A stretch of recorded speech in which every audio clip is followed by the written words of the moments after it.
be sharing his speech, The Onion Boy Mo had one.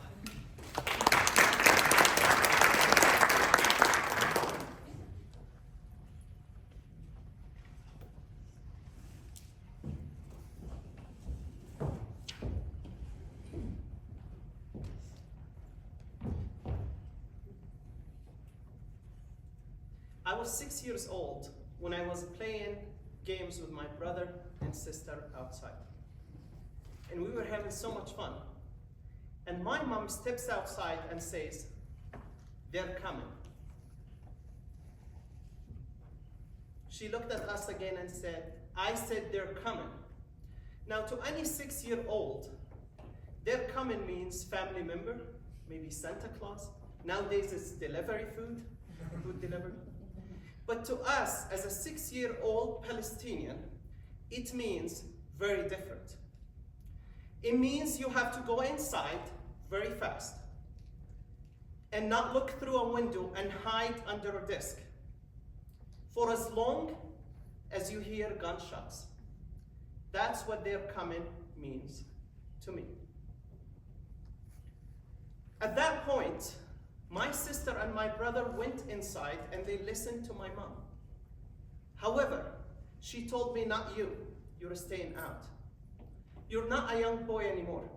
At age 6, my mom told me I'm not a young boy anymore. I know. Thinking about it now, what was she smoking? That's what I want to know. However, I got excited. I don't have to go and hide. And then she said, "Today you're going to go help out." It's a routinely thing and a normal day in the small town in the West Bank where I grew up.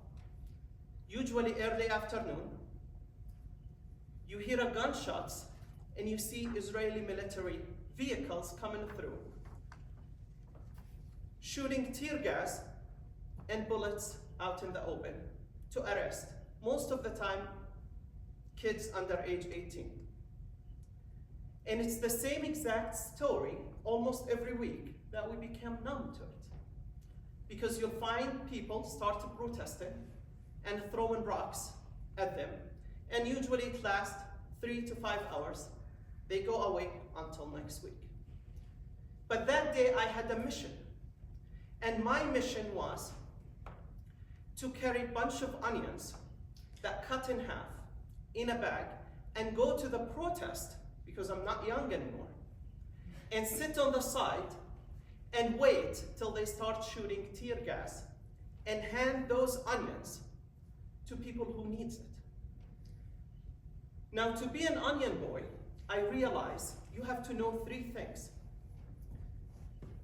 The first thing, you never want to be sitting in the direction of the wind, because the tear gas will hit you harder.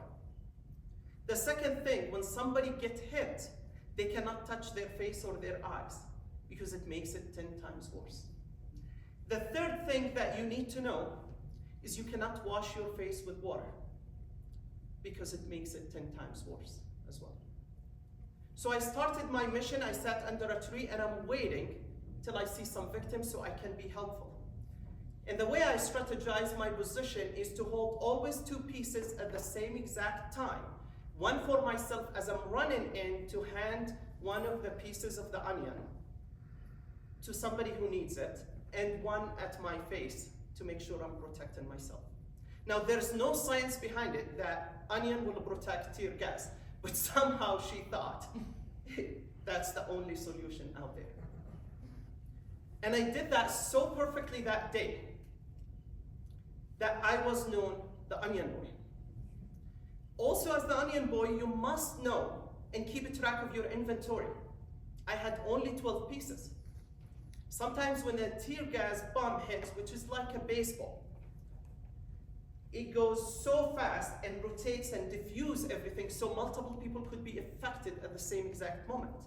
So you want to make sure you have a count of your inventory, and also being able to recycle your inventory and take it back to make sure it can be used for most people. Many years pass. and I'm here in the US, and I don't have to deal with that situation. However, every single week I have the same exact nightmare I wake up from, especially when I had a stressful day, that I'm being chased by the Israeli military from town to town and being shot at. And the only way to escape is the same exact thing every single time, is to jump off of a cliff. That's how bad occupation is. Colonization, that's how terrible it is. The only reason I'm sharing this story today here is what I went through. It's not even 1 in 10,000% of what my people going through right now as we speak.